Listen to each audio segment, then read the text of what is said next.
Bien amigos, aquí estamos en el segundo bloque de este primer programa del segundo ciclo. Ya en el 2014 estamos compartiendo junto al ingeniero Juan Carlos Dollenar.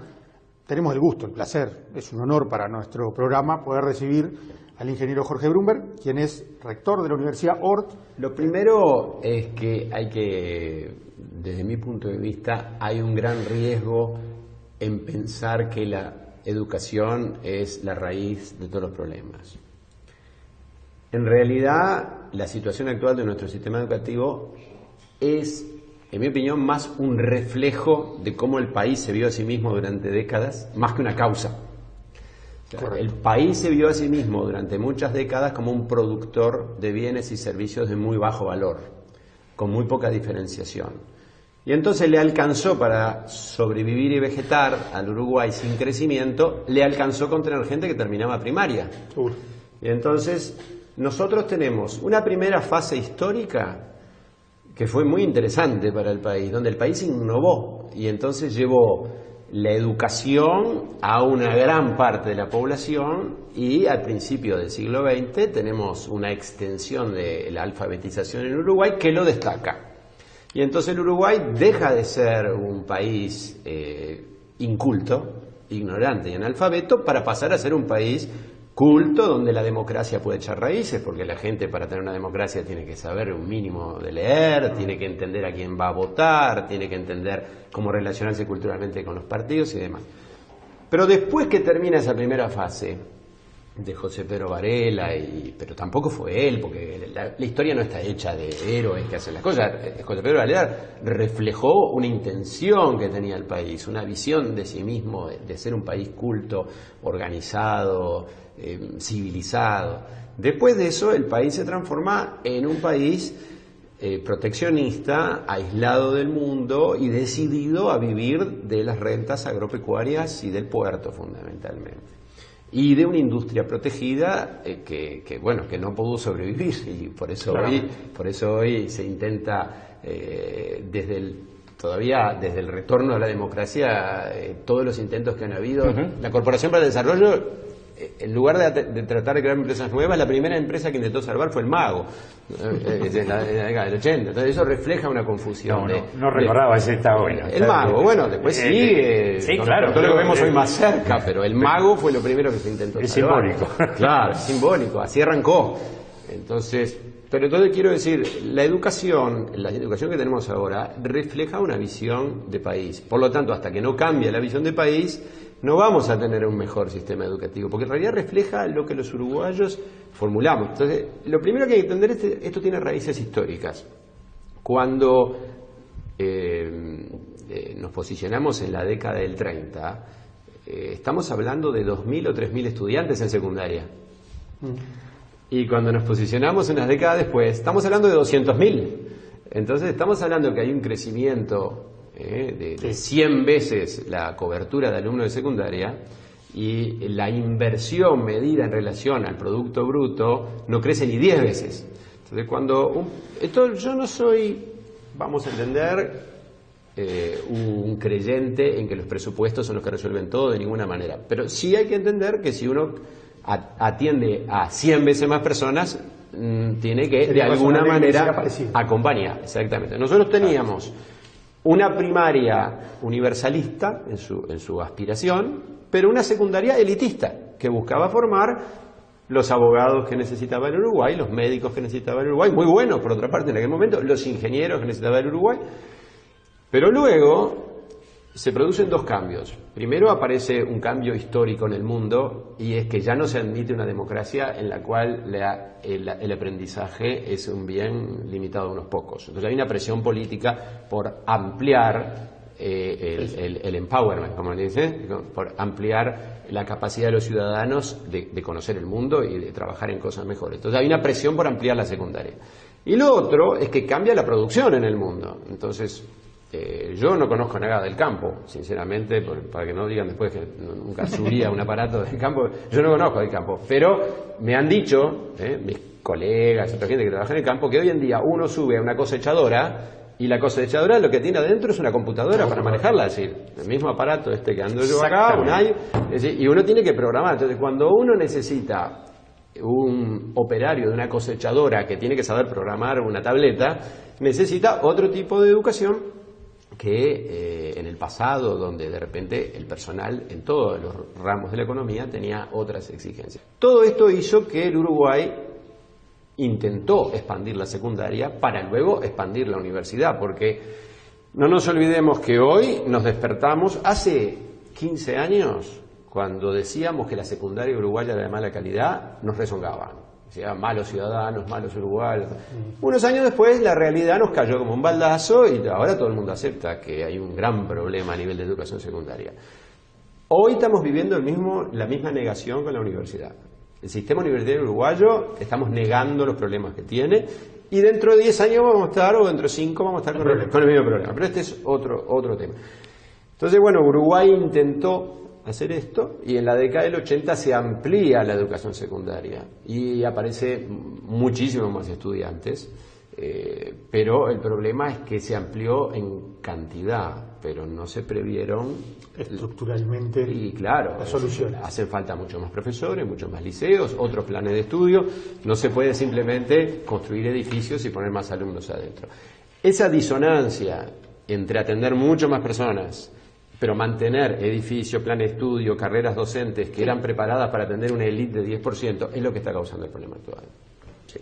Yo te diría que concuerdo básicamente en lo que digo, en un enfoque que me pareció además muy claro, porque hay que integrar las cosas, ¿verdad? En primer lugar, la educación no es el mal de todos los males, pero sí es verdad que el sistema educativo uruguayo fue un sistema educativo en determinado momento de la historia del país clave para el desarrollo del país. Hoy vuelve a ser clave, lo que pasa es que no tiene respuesta.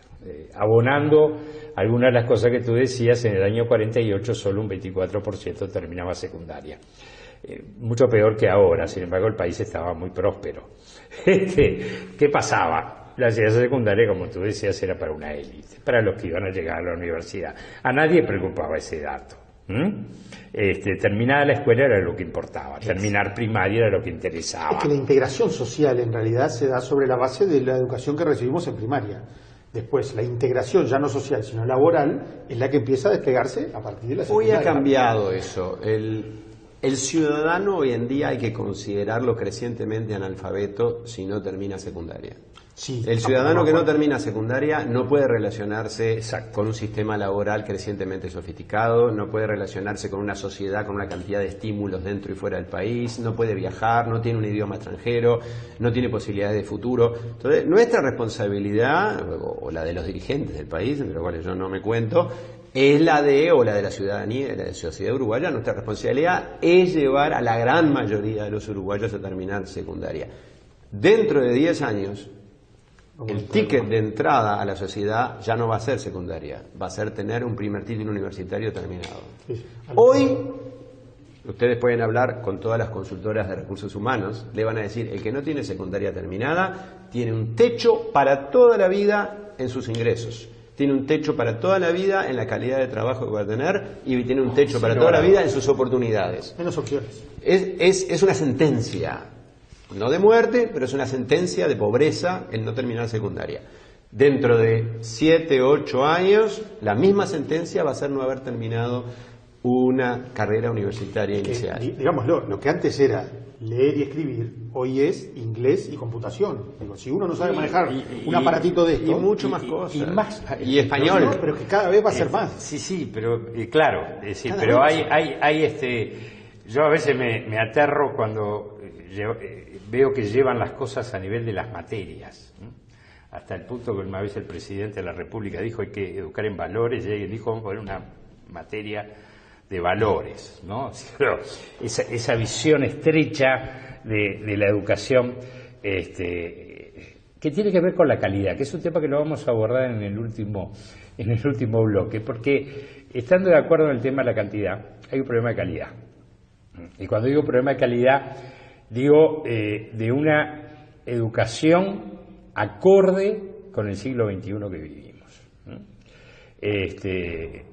Uno muchas veces realmente se aterra cuando ve el poco aprovechamiento de las tecnologías que hay en el sistema educativo, incluso en niveles universitarios. incluso en niveles universitarios, se aterra, ¿verdad?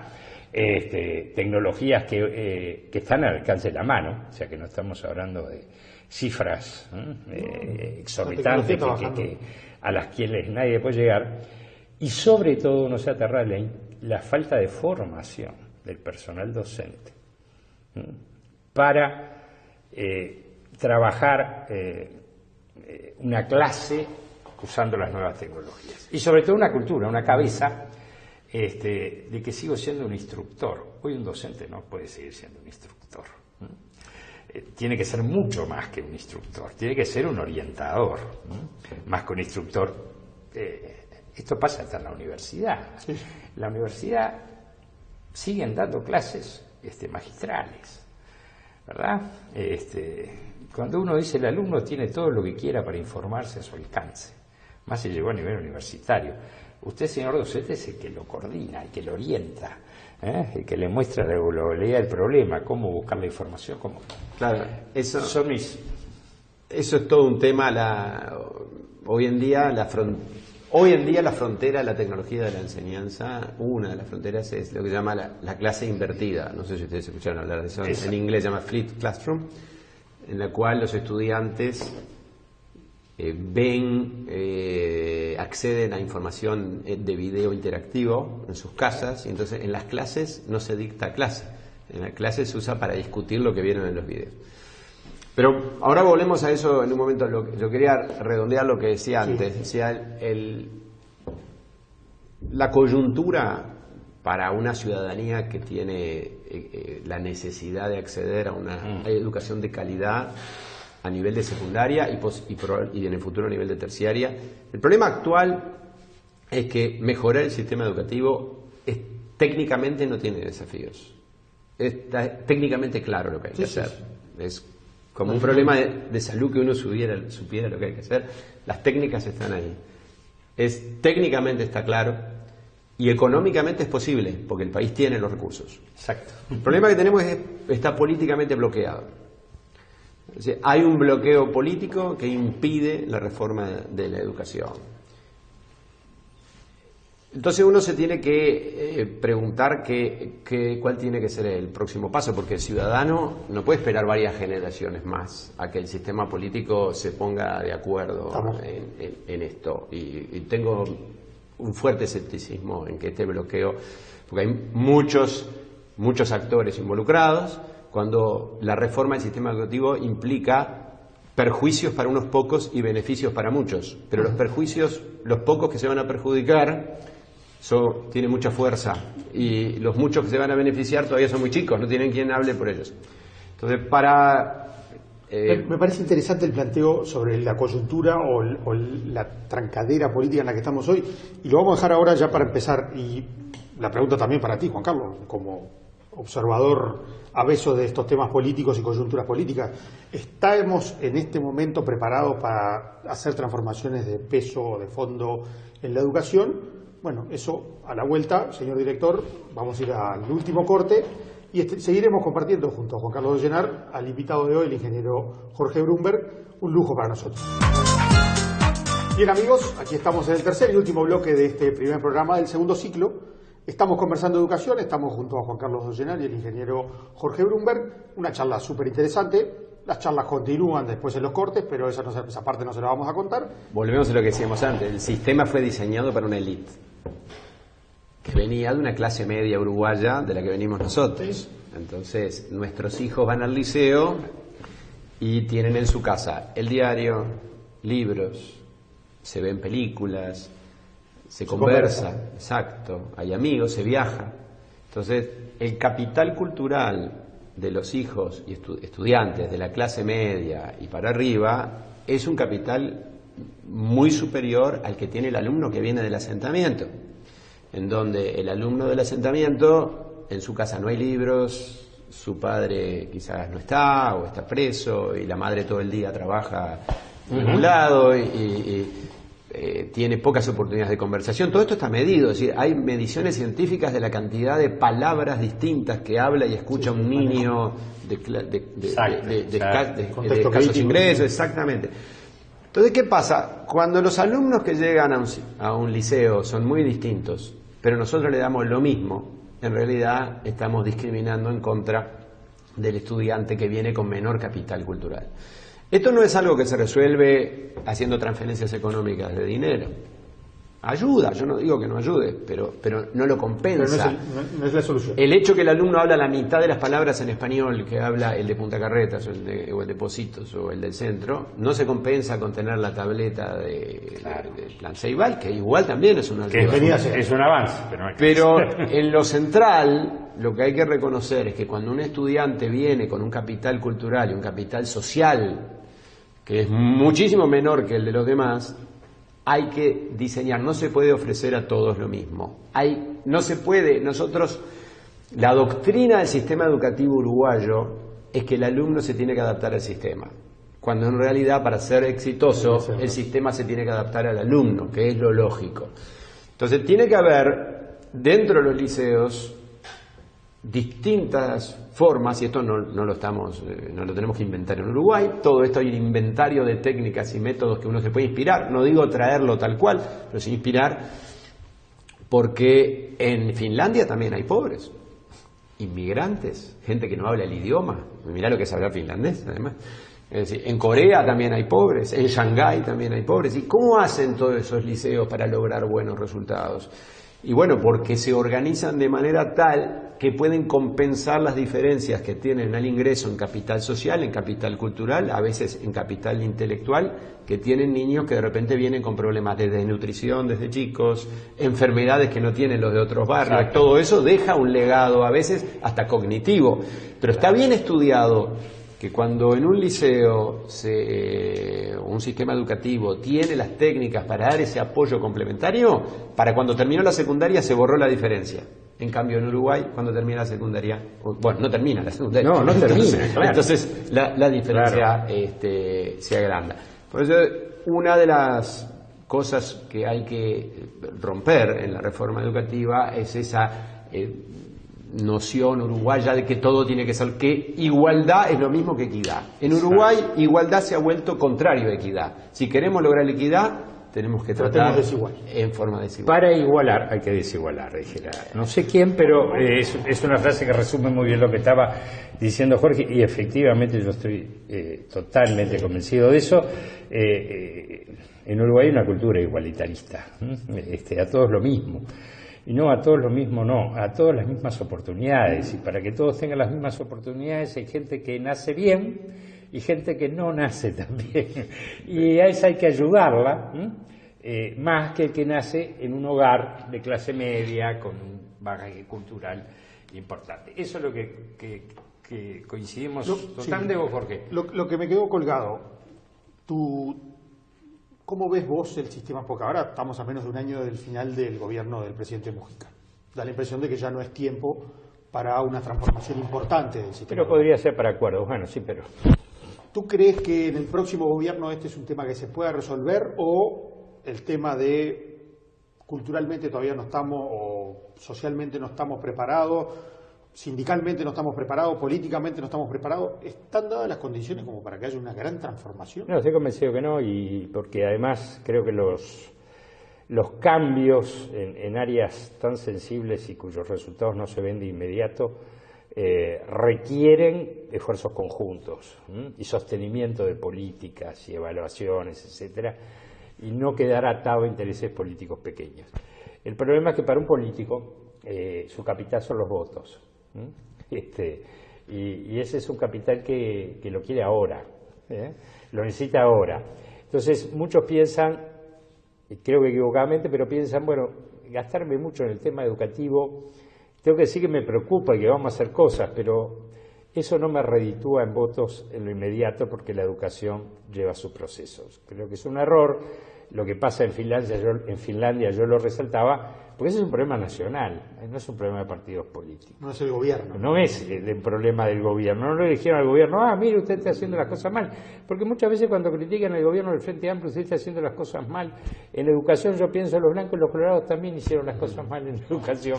O no hicieron cosas que había que haber hecho.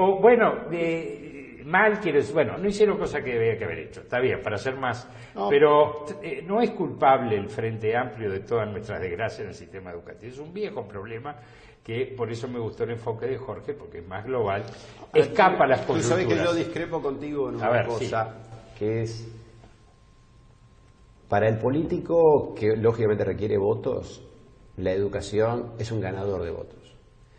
Quien ofrezca una visión creíble, integrada de futuro, aunque no entregue los resultados, pero el que ofrezca una visión creíble de futuro va a tener una catarata de votos de la sociedad.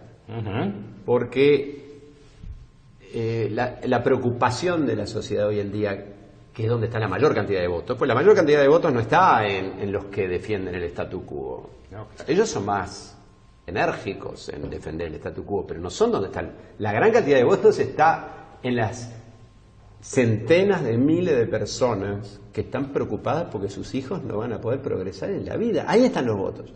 Entonces, quien ofrezca una visión coherente de cómo salir adelante tiene ganada 10 elecciones por delante, que es lo que uno ha visto en los países que han progresado, que los partidos y las personas que han reformulado y han tenido éxitos educativos han tenido enormes recompensas de votos. Ahora, nosotros que no tenemos costos políticos y estamos charlando para integrar a la gente a un tema importante. Pero tenemos costos. Tenemos costos, es verdad, tenemos costos. Yo, por lo que me he informado, pero tú estás muchísimo más informado que yo, en el mundo hay como dos carreteras por donde está yendo el tema de la discusión sobre la educación. Uno es cómo podemos mejorar este sistema industrial educativo, cómo podemos perfeccionarlo para adaptarlo, y hay como paralelamente una discusión sobre qué debería ser la nueva educación o el nuevo paradigma de la educación.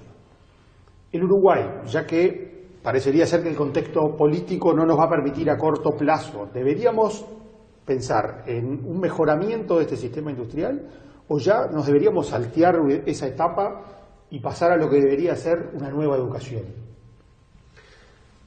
Ahí ya entramos en algo que me encanta, que es el ambiente de seminario académico. Sí. No es para televisión. Porque bueno, entre lo que la gente de Doña María nos puede llegar. Pero la respuesta es que esto no es excluyente. Ningún país puede decir, me juego a las tecnologías educativas y me olvidé del resto, porque hay una población que está hoy acá que necesita educación. Y tampoco el país puede decir, como ha dicho Uruguay demasiado tiempo, sigo como está porque está todo bien, porque como el abuelo se recibió de médico y aprendió bárbaro, entonces yo también. No se puede ni una cosa ni la otra. Hay que buscar una fertilización cruzada en la cual el sistema educativo sigue funcionando y va innovando y adquiriendo nuevas técnicas y tecnologías con las cosas que van apareciendo, y va mejorando, y además van apareciendo nuevas oportunidades para el ciudadano.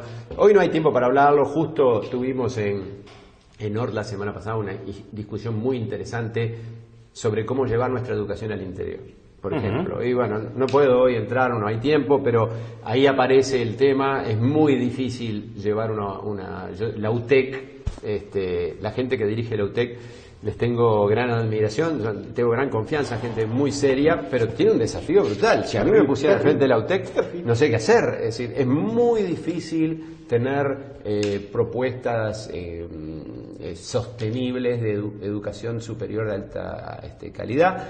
Por eso en ORT tuvimos una importante reunión sobre eso y estamos evaluando. Ahí sí, digamos, donde uno, por ejemplo, ORT en el interior tiene muy poca actividad. Entonces voy a empezar algo nuevo. Ahí sí estamos estudiando el trabajo con nuevas tecnologías. Por suerte Uruguay tiene hoy una plataforma de comunicación digital que es muy funcional. Entonces empieza a haber fibra óptica por todos lados, empieza a haber celular. Entonces nosotros hace 10 años hicimos un experimento de llevar educación por videoconferencia a productores agropecuarios y fracasó, porque la tecnología no estaba pronta. Ahora vamos a probar con nuevas tecnologías, con lo que se llaman los cursos MOOC, que son cursos masivos online. Vamos a probar con foros electrónicos, vamos a probar, en fin, con una cantidad de cosas nuevas y vamos a ver qué pasa.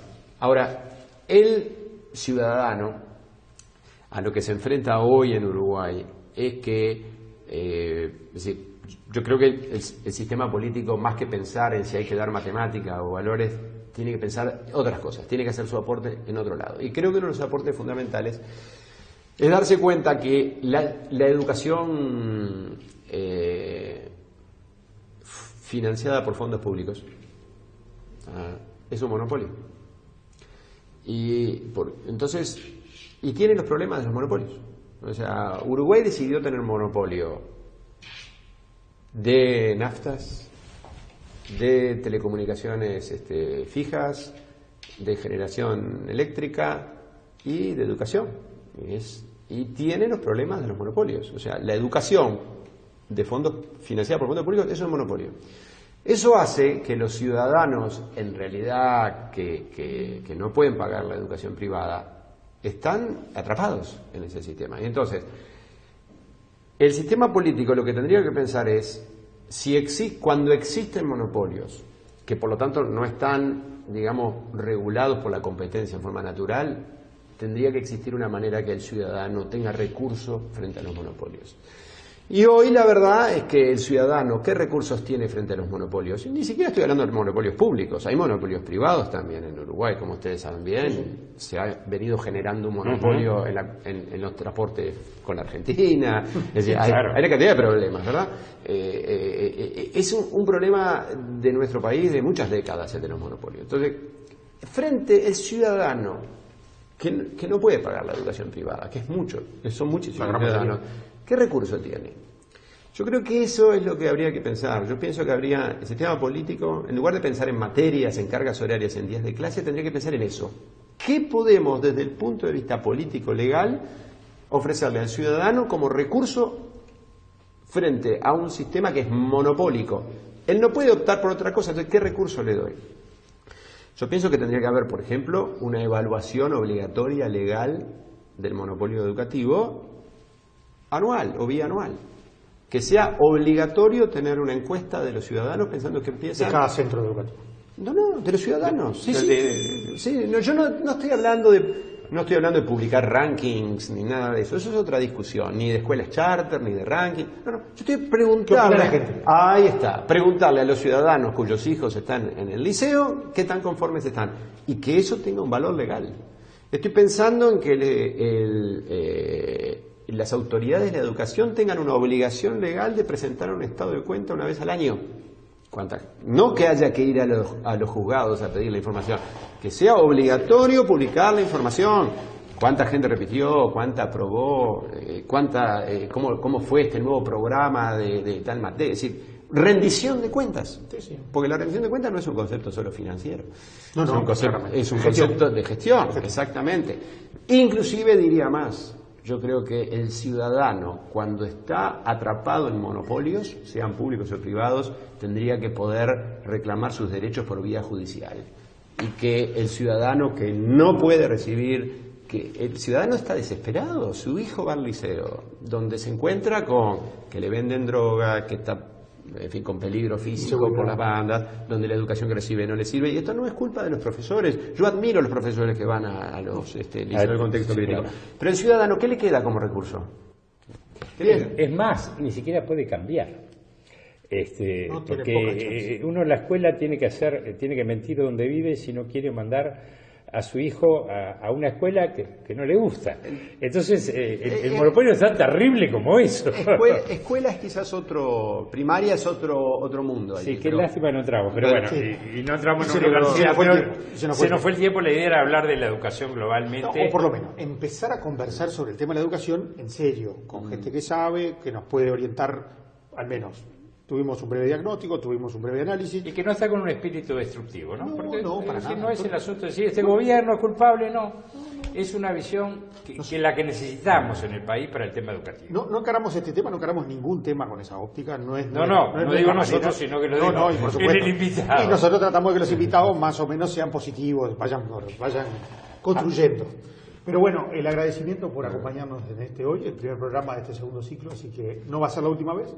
Nos volveremos a encontrar con Jorge. Sin duda. Para volver a charlar de este tema, porque Mil cosas es apasionante, nos quedaron un montón de cosas para conversar. Ustedes me imagino que también se deben haber quedado con muchas ganas de seguir conversando o escuchar a Jorge y a Juan Carlos hablar del tema de educación. Pero la invitación para ustedes queda para la próxima semana, reencontrarse con nosotros, con Juan Carlos, con Intercónsul, con Encuestas y Análisis, para seguir charlando de los temas de actualidad. Así que los esperamos la próxima semana. Chao.